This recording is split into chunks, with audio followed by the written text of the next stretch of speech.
Kita bicara tentang self, diri.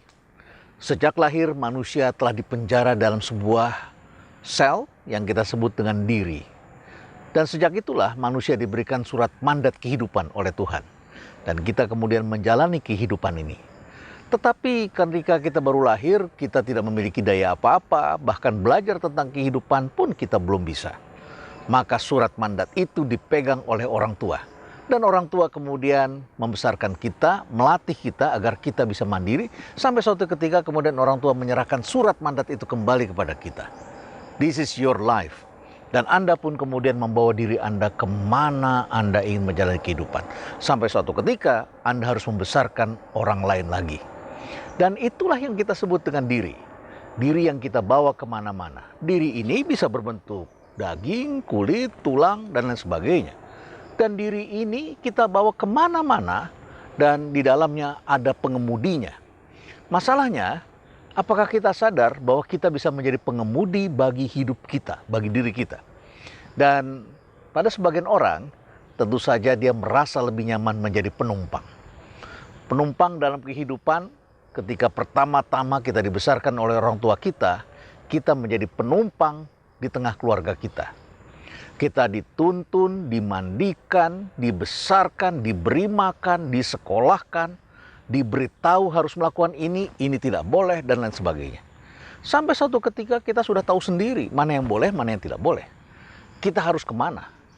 Orang tua yang bijak adalah orang tua yang mengatur anak-anaknya agar anak-anaknya bisa mengatur dirinya sendiri. Tetapi entah bagaimana, ada juga orang yang menikmati kehidupan sebagai penumpang. Diatur, ditata, diurus, karena kita tidak harus berpikir. Banyak orang yang berpikir ketika dia sekolah, dia sudah berpikir. Kenyataannya, sistem persekolahan kita lebih banyak menghafal. Maka kita kemudian mencari apa isi buku, dan di sekolah kemudian isi buku ini dieja oleh gurunya, dijelaskan oleh gurunya, kemudian setelah itu dihafal, diingat, dan pada saat ujian, kemudian guru memberikan pertanyaan dari buku yang sudah diajarkan, dan kemudian anak-anak menulis pada kertas, dan kertas ini isi yang ditulis oleh para murid kemudian dibandingkan dengan isi buku yang telah diberikan oleh gurunya. Jadi pendidikan yang seperti ini hanya memindahkan isi buku kepada kertas, kertas kepada buku hanya melalui otak kita sementara. Kita belum dilatih berpikir.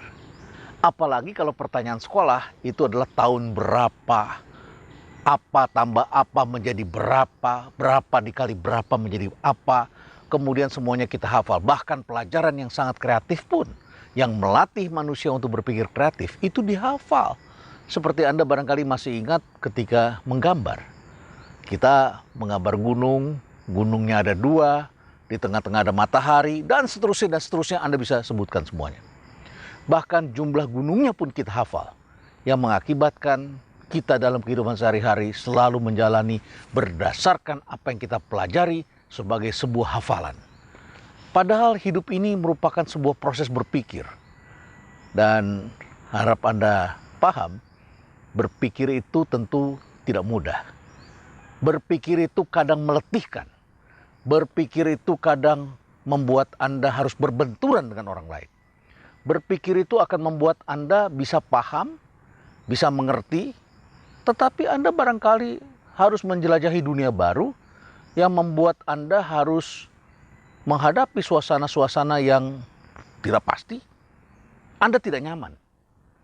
Anda barangkali akan tersesat dan kemudian Anda menemukan situasi Anda harus bertanya pada orang, atau barangkali Anda tidak bisa bertanya pada orang karena mereka tidak mengerti pertanyaan Anda.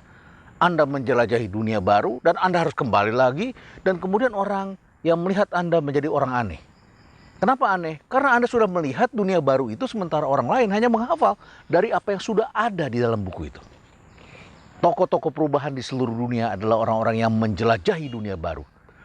Orang-orang yang menjelajahi dunia baru itu, mereka akan menghadapi banyak sekali tantangan. Tapi mereka adalah orang-orang yang punya rasa percaya diri, orang-orang yang berani berpikir. Berpikir itu menjadikan seseorang seorang driver. Sama seperti seorang pengemudi. Kita saksikan misalnya kita menjadi penumpang di sebuah angkutan kota, angkot. Kita naik angkot. Kenapa kita naik angkot? Karena kita pengen tenang sampai ke tempat tujuan. Anda duduk manis, Anda membayar sejumlah rupiah kepada supir angkot, tanpa perlu tahu jalannya, Anda sampai di tempat tujuan. Tapi bayangkan drivernya, pengemudinya, dia harus berpikir sepanjang jalan, dia harus mengatur waktu. Hari ini saya mau berapa kali bolak-balik, berapa rit hari ini. Saya harus sampai di sana berapa jauh. Penumpang juga mengukur tentunya. Dan kemudian kalau jalannya macet, pengemudi kemudian harus berpikir, belok kiri, belok kanan, putar arah, balik atau apa. Dan di jalan itu pula, dia akan menghadapi banyak resiko. Resiko barangkali disenggol kendaraan lain. Resiko barangkali menabrak kendaraan lain. Menabrak orang yang sedang menyeberang. Baik salah dia maupun bukan salah dia.